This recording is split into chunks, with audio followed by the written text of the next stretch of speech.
Und ab dem Tag bleibe ich für eine Woche im Krankenhaus. Ich habe eine Woche lang mein Leben an einem Horoskop ausgerichtet. Stimmen die Vorhersagen oder ist alles schiefgegangen?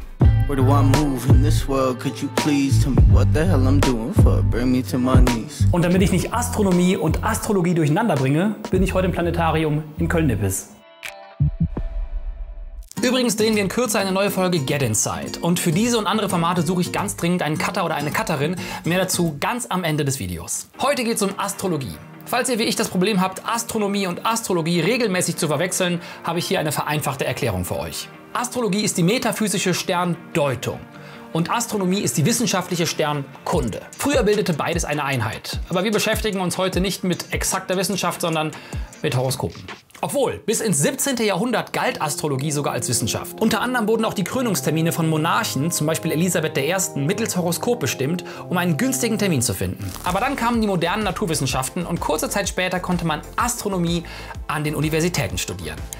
Astrologie ist seitdem umstritten. Ich lasse mich trotzdem diese Woche darauf ein.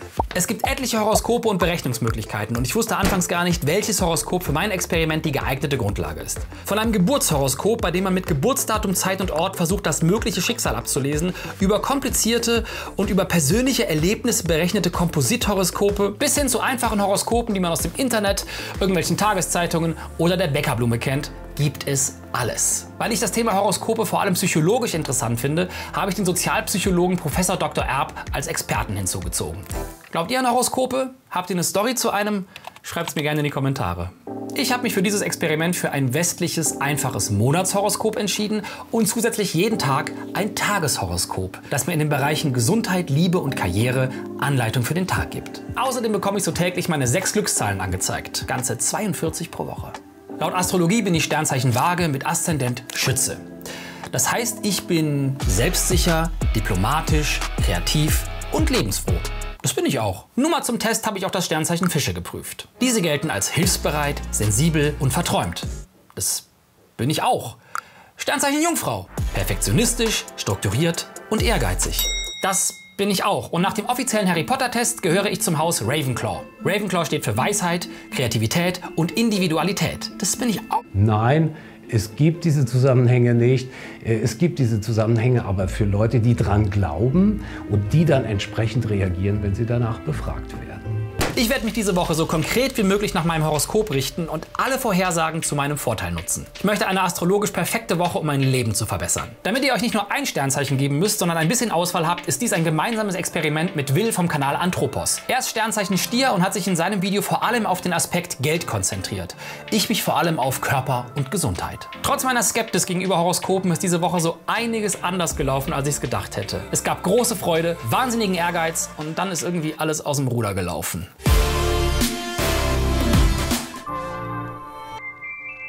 Ich habe mich in meinem Leben noch nie auf ein Horoskop verlassen.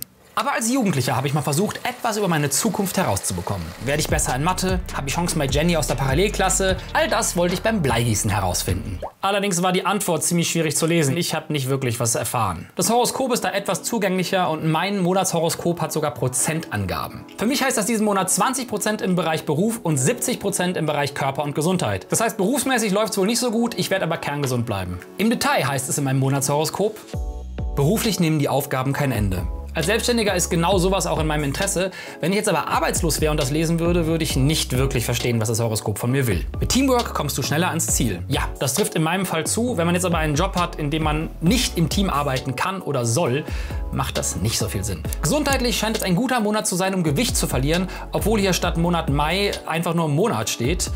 Also das hat auch nicht so ganz funktioniert, glaube ich. Aber ich werde mich danach richten und ab morgen wieder, wie vom Horoskop empfohlen, joggen gehen. Am ersten Tag bin ich gespannt, was das Horoskop mir vorschlägt und bereit, meinen Tag danach auszurichten. Ich bin bereit für gute Ernährung und täglichen Sport. Guten Morgen zu Tag 1. Gesundheit und Wohlbefinden 2 von 5. Du bist urlaubsreif und deine Energiereserven sind bald aufgebraucht. Fahre wieder mal weg, aber vermeide eine plötzliche Klimaumstellung und abrupte Änderungen deiner Lebensgewohnheiten. Okay, dann also kein Jogging. Vielleicht lohnt sich aber Glücksspiel. Wie sind meine Glückszahlen? Deine heutigen Glückszahlen: 5, 14, 18, 32, 35, 38. Ab 3 Richtige bekommt man eventuell 5 Euro. Ich hatte gerade mal eine richtig mit meinen Glückszahlen. Wäre also ziemliche Geldverschwendung gewesen. Ich gehe also nicht joggen und verändere meinen Tagesablauf auch nicht. Gleichzeitig frage ich mich aber, ob selbsterfüllende Prophezeiungen ein großes Thema für Horoskope sind. Wenn ich mich jetzt an irgendwas halte und daher gewisse Erwartungen an meinen Tagesablauf habe, verändere ich ja meine Sicht aufs Leben und dadurch auch wirklich meinen Tagesablauf. Ich gebe mal ein Beispiel aus dem Alltag. Prognostiziert wird etwa im Horoskop, dass eine Unternehmung, die gestartet wird, besonders erfolgreich sein wird. Wie reagiert der Mensch? Natürlich reagieren wir dann so, dass wir uns besonders anstrengen, weil wir ja den Erfolg erwarten. Und zwar auf der Grundlage der Erwartung reagieren wir neu und können am Ende tatsächlich dann auch feststellen, dass der Erfolg sich eher einstellt, dann, wenn der Erfolg erwartet wird. Gesundheitlich geht's am zweiten Tag richtig ab. 4 von 5 Punkten. Mach dir bezüglich deiner Gesundheit keine Sorgen. Derzeit gibt es keine Probleme. Alles ist in bester Ordnung. Du bist topfit und in allen körperlichen Anstrengungen gewachsen. Das ist doch super. Nach einem entspannten Morgenspaziergang und einem voller Optimismus gestarteten Tag bekomme ich gegen Mittag Schmerzen und muss tatsächlich zum Arzt. Ich gehe jetzt nicht zu sehr ins Detail, aber einige meiner Körperwerte waren nicht gut und ich habe spontane Infusion bekommen. Das habe ich auch noch nicht erlebt.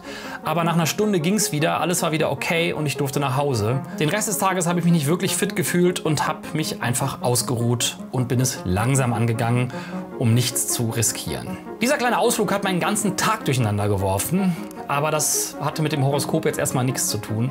Es ist nur spannend, wie sehr es einfach in die komplett andere Richtung gelaufen ist.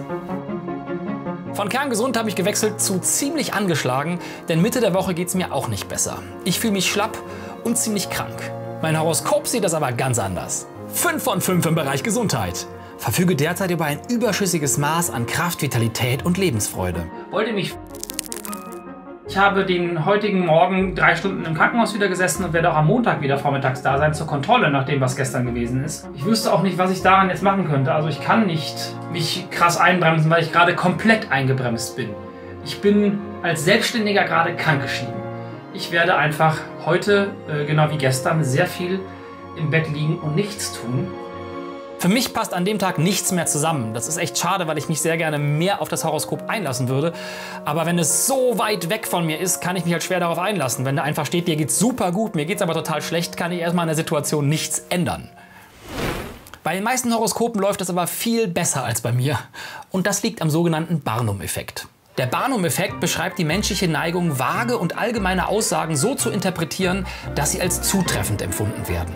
Beispiel: Heute überrascht Sie etwas Unerwartetes. Oder heute sehen Sie sich mit einem körperlichen Problem konfrontiert. Das kann jetzt vom einfachen Husten über eine leichte Verspannung bis hin zur tödlichen Krankheit alles bedeuten. Und der geneigte Horoskopleser interpretiert diese allgemeingültig gehaltenen Texte jetzt für sich. Benannt wurde dieser Effekt nach dem Zirkusgründer Phineas Taylor Barnum, der in seinem Kuriositätenkabinett etwas für jeden anbot. Denn wer viel anbietet, hat mehr Chancen, dass jeder etwas findet, was ihm gefällt. Wie zum Beispiel bei Amazon Prime, Netflix, Disney Plus oder YouTube. Da findet jeder irgendein Format, das ihm gefällt. Anders bei Mubi. Da findest du nur Sachen mit dem Prädikat wertvoll oder Arthouse-Filme, die fantastisch sind. Ist aber nicht was für jeden. Für mich wird es in dieser Woche tatsächlich aber auch kurios. Denn nach 2 ereignislosen Tagen, an denen ich mich sehr geschont habe, geht es mir endlich wieder besser. Und dann liegt das Horoskop auf einmal goldrichtig. Ein absoluter Treffer ins Schwarze. In den nächsten Tagen wirst du deine ganze Kraft und Energie brauchen. Es fing ganz langsam an. Die Zahlen fielen langsam von 5 auf 4, auf 3, auf... Beruf 2 von 5. Heute und in den nächsten Tagen solltest du von wichtigen Entscheidungen Abstand nehmen. Gesundheit 1 von 5. Heute ist jede Anstrengung reinste Energieverschwendung. Daher solltest du jetzt mit deinen Kräften sparsam umgehen und dich ausruhen.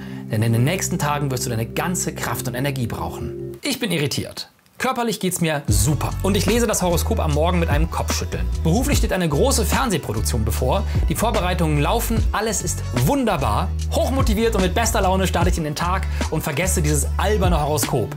Was soll an so einem Tag schon passieren? Und ab dem Tag bleibe ich für eine Woche im Krankenhaus. Was ist passiert? Ich werde nicht zu sehr ins Detail gehen, aber ich sollte zu einem erneuten Check-up zum Arzt kommen und meine Körperwerte waren jenseits von Gut und Böse. Um irgendwie rauszufinden, was los ist mit mir, weil die Ärzte es auch nicht wussten, wurde ich sofort stationär aufgenommen. Oberflächlich ging es mir super, weil ich nichts davon gemerkt habe, was in meinem Körper abging, aber innerlich war es wohl so gefährlich, dass die nächsten Tage eine absolute Achterbahnfahrt geworden sind. Dieses Horoskop-Experiment läuft ein bisschen anders, als ich gedacht hätte. Viel gefilmt habe ich danach nicht mehr. Die fähigen Ärzte und Ärztinnen vor Ort finden raus, was das Problem ist, und ich muss notoperiert werden. Alles dank einer angeborenen Anomalie, die zufällig entdeckt wurde. Und das Horoskop hatte recht. Denn ich werde notoperiert und kann keine wichtigen Entscheidungen treffen und muss mit meinen Kräften sparsam umgehen. Aber schon am nächsten Tag sagt mir das Horoskop bereits Gefühlsausbrüche und Stress voraus. Ich aber liege im Krankenhausbett und habe keine Ahnung, was die Sterne da erzählen. Ich bin einfach nur müde und habe sehr viel Zeit zum Nachdenken über die Sterne und wie unplanbar das Leben ist. 2020 hat kein Horoskop vorhergesagt, dass eine weltweite Pandemie die ganze Menschheit erschüttern wird. Wie soll ein Horoskop aufgrund winzigster Daten wie Geburtsdatum, Uhrzeit und Ort etwas über mein Leben aussagen können? Bis heute konnte bei keiner Form der Astrologie eine über den Zufall hinausgehende Trefferquote nachgewiesen werden. Das erinnert mich stark an Homöopathie. Manche Menschen nutzen Horoskope aber gar nicht, um in die Zukunft zu schauen, sondern um etwas über ihre Persönlichkeit zu erfahren. Was bedeutet mein Sternzeichen? Was für einen Charakter habe ich? Was für eine Persönlichkeit ruht in mir? Es ist natürlich eine der großen Aufgaben jedes einzelnen Menschen im Verlauf des Lebens herauszufinden, wer bin ich eigentlich und was sind meine Eigenschaften. Wenn man das weiß, dann kann man sich natürlich auch ein bisschen danach ausrichten. Beobachte dein eigenes Verhalten, wisse, wie dieses Verhalten einzuordnen ist in wichtige Persönlichkeitseigenschaften, die sich als bedeutsam erwiesen haben in der wissenschaftlichen Psychologie. Und wenn du das schaffst, dann bist du einen guten Schritt weiter und dann hast du dich auch ein bisschen besser selbst erkannt. Man kann auf diesem Weg so viel mehr über sich lernen, als über irgendwelche Sterndeutungen. Wenn ich jetzt mit meinen Schmerzen zu einem Homöopathen gegangen wäre, hätte ich wahrscheinlich ein paar Globuli bekommen, ein tolles Gespräch geführt, aber es wäre nicht entdeckt worden, welche Schwierigkeiten mein Körper gerade hat. Und mein Problem hätte sich verschlimmert. Glücklicherweise habe ich mich da anders entschieden. Der gute Will hat übrigens nochmal ganz andere Erfahrungen gemacht, aber dazu kommen wir gleich. Was habe ich gelernt? Ich habe gelernt, dass Horoskope bestimmt ein unterhaltsamer Zeitvertreib sein können, für mich aber vor allem irreführend sind. Ich nehme die Verantwortung für mein Leben lieber selbst in die Hand, statt unklaren Aussagen zu vertrauen. Wenn ihr Horoskope oder Homöopathie mögt, macht das. Eure Entscheidung. Aber ich bin da raus. Ich habe auch im Bekanntenkreis eine Person, die ihre Entscheidungen sehr stark von diesen Dingen beeinflussen lässt und die Verantwortung fürs eigene Leben in wichtigen Fragen auch gerne mal an irgendwelche Karten abgibt. Für mich wäre das nichts. Ich trage lieber wirklich eigenständig die Verantwortung für meine Entscheidungen. Auch wenn sie mal absoluter Mist sind. Hätte ich in dieser Woche Lotto gespielt, hätte ich übrigens jedes Mal verloren. Will hat übrigens die ganze Woche diverse Glücksspiele gespielt. Ich habe eine Woche lang alles getan, was mir mein Horoskop gesagt hat. Hab Lotto und Casino gespielt, habe über 1000 Euro ausgegeben und mich von einer Kartenlegerin beraten lassen. Schaut euch auf jeden Fall Wills Video an und checkt auch den Kanal von Professor Dr. Erb aus. Beide hier oben verlinkt. Vielen herzlichen Dank an Will fürs Mitmachen, Professor Erb für seine Expertise, das Planetarium Köln-Nippes für die Location, Dominik Hammes für seine Hilfe und Gedanken und meine Patreons für ihren unermüdlichen Support. Fast vergessen, ich suche ganz dringend eine Cutterin oder einen Cutter. Und dabei ist es egal, wo ihr wohnt. Allerdings ist es kein Vollzeitjob. Alle Infos sind in einem Video ganz am Ende der Videobeschreibung verlinkt oder hier. Falls ihr mehr Bock auf Zufälle habt, checkt mein Video eine Woche alles nach Bauchgefühl aus. Und ich wünsche euch jetzt eine tolle Woche mit Mut zu eigenen Entscheidungen. Bis bald.